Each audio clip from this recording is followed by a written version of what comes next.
नमस्कार. श्री स्वामी समर्थ. सख्यांनो, आज एक छोटीशी नथ आणि अगदी झटपट होणारी अशी नथ मी इथे घेऊन आली आहे. वटपौर्णिमा येऊ घातली आहे, तर त्यानिमित्ताने वेगळ्या वेगळ्या युनिक अशा ज्वेलरीज मी बनवायला शिकवणार आहे आणि त्या तुम्ही स्वतःही बनवू शकता आणि स्वतः वेअर सुद्धा करू शकता. शिवाय विकण्यासाठी सुद्धा खूप ट्रेंडिंग मध्ये अशा स्मॉल ज्वेलरीज सध्या आहेत. तर कशा बनवायची बघूयात. अगदी साधी आहे, बनवायला फार वेळ लागत नाही. फक्त त्याची ट्रिक समजावून घ्या आणि झटपट तुम्ही ही नथ बनवू शकाल.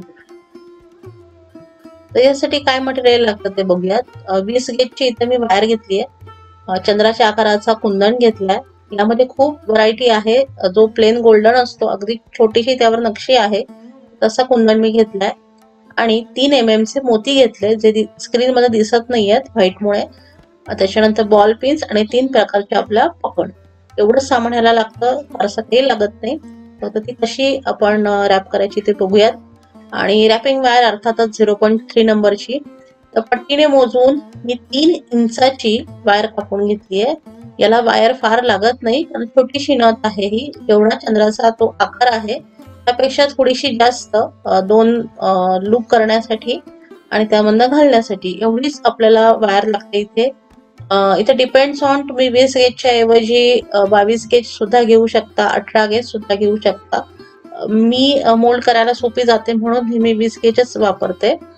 आणि त्याच्या असे बरेच होल्स असतात त्याला. त्याच्या पहिल्या होल मधनं मी पास केली आहे आणि ती लास्ट होल मधनं वायर आतमधनं काढली आहे, जेणेकरून आपला जो कुंदनचा आकार आहे तो त्या वायरचा येईल आणि कुठेच नथ हलणार नाही. बऱ्याच ठिकाणी शिकवताना तुम्ही ऑनलाईन बरंच बघत असाल तर ट्रिक्स वेगवेगळ्या आहेत. काही ठिकाणी ही वायर बाहेरनच काढलेली दिसते.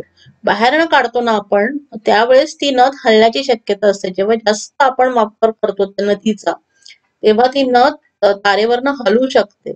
तर म्हणून जो काही कुंदन तुम्ही वापराल त्याच्या आरपार 20 गेजची वायर किंवा जी बेस वायर आहे ती जावी, यासाठी माझा प्रयत्न असतो. थोडासा वेळ लागतो ह्याला, पण नक्की जर असंच केलं तुम्ही तर तुमची नथ कधीच खराब होणार नाही. आता रॅपिंग वायरने आपण वरचा आणि खालचा पार्ट जॉईन करून घेतलाय आणि रॅपिंग वायर तेवढीच लागते आणि ती कट करून घेतली. याला रॅपिंग वायर जास्त लागत नाही. आणि फ्यूज तारांमधून आपण 3 mm चे जे मोती आहेत तर ते आतमध्ये घालून आपण त्याला गुंडाळून कट करतोय. आता 3 mm चे मोती साधारण 3, 3, 9 असे आपल्याला टोटल 9 मोती लागलेले आहेत. तर हे मोती तुमच्या आवडीनुसार तुम्ही घेऊ शकता. थोडे मोठे घेतले तर हे मोती कमी लागतील. मी थोडस नाजूक दिसावी ती चंद्राची नथ म्हणून 3 mm चे घेतलेत. आणि अशा प्रकारे हे सगळे मोती आतमध्ये तारांमधनं घालून पास करायचे. इथे कुठलाही सीडबीड यूज केलेला नाहीये, कारण ह्यांचे होल आधी छोटे असतात. तर म्हणून डायरेक्टली मी त्याच्या आतमध्ये घालतीये. आणि आतमध्ये गेल्यानंतर ते आपल्याला नेहमी आपण जसे कुंदनला मोती गुंडाळतो तसे गुंडाळून हाताने नंतर पकडीने घट्ट करायचे. तर मधली एक क्लिप आय थिंक माझी शूट नाही झाली, तर त्यामुळे जी रॅपिंग मी केलेली होती तर ती क्लिप ह्याच्यात ऍड केलेली नाहीये. पण बेसिक आपण कुंदन जसा वरच्या होल मधनं काढून खालच्या होलमध्ये पास करतो आणि गुंडाळतो, तर तशीच ही पण गुंडाळलेली आहे. ही आपल्या एक सेफ्टीसाठी असते की जेणेकरून नथ हलू नये. हे बघा, असे गोल गोल फिरून आपल्याला हे ज्या फ्यूज तारा आहेत त्या पूर्णपणे फिक्स करायच्या आहेत, म्हणजे मोती कुठेच आपला तुटत नाही. खूप घट्ट इथे हात धरू नका, अगदी स्लोली काम करा. हे त्या तारा तुटू पण शकतात. आणि तारा आतमध्ये ढकलून द्यायच्या, कारण हा जो पार्ट आहे चंद्राचा आकार जो आहे तो आपल्या नाकाच्या स्किनला टच होणार आहे. मग तिथे कुठलाच अशा शार्प एजेस तिथे ठेवू नका. हाताला लागून बघा की तुम्हाला हाताला कुठे लागतंय का. आणि आतमध्ये सगळ्या वायर आपल्याला घट्ट करून दाबून घ्यायच्यात, म्हणजे कुठेच त्याला टोक आपल्याला लागणार नाही. आता त्याचा जो नाकात घालायचा चाप आहे तर तो आपण बनवूयात. आता नाकात घालायचा चाप बनवण्यासाठी इथे तुम्ही या स्टेजला जिथे आपला पहिला लूप आहे तिथे वायर जेवढी येते तेवढी घ्यायची आणि पुढची वायर कट करून द्यायची. ती वाया जाते, पण जर कमी पडली तर आपण ती वाढवू शकत नाही, म्हणून थोडीशी जास्तच आधी घ्यावी. आणि आपण पकड घेऊन इथे बॅकवर्ड बेंडने एक प्रकारचा लूप करून घेणार आहे, म्हणजे होल करून घेणार आहे तो असा.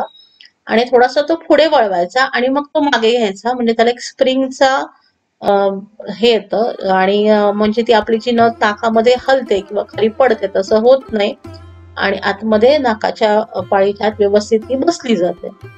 त्या प्रकारे आपली छोटीशी नथ तयार झाली आहे आणि इथला जो होल आहे तो पण व्यवस्थित करून घ्या. काही काही वेळा हा पण जो टोक असतो तो लागतो, तिथे थोडस आपण घासून घ्यायचं म्हणजे तो लागणार नाही. तशी छोटीशी नथ आपली तयार झाली आहे, करून बघा आणि आवडली असेल तर आपल्या चॅनलला लाईक शेअर आणि सबस्क्राईब जरूर करा. अगदी रोजच्या यूजला तुम्ही घालू शकता किंवा साध्या साध्या फंक्शनला घालू शकता अशी ही नथ तयार झालेली आहे. आणि किटचं मी मागच्या व्हिडिओ तुम्हाला सांगितलेलंच आहे, तो किट तुम्हाला ऑर्डर करायचा असेल तर लवकरात लवकर ऑर्डर करा. बऱ्याच ताईंनी ऑर्डर केल्यात आणि डिलिव्हरी केलेल्या पण आहेत, तर प्लीज तो पण व्हिडिओ बघून घ्या. मी डिस्क्रिप्शन मध्ये नक्की लिंक देईन. इथपर्यंत व्हिडिओ बघितला त्यासाठी खरंच धन्यवाद. श्री स्वामी समर्थ.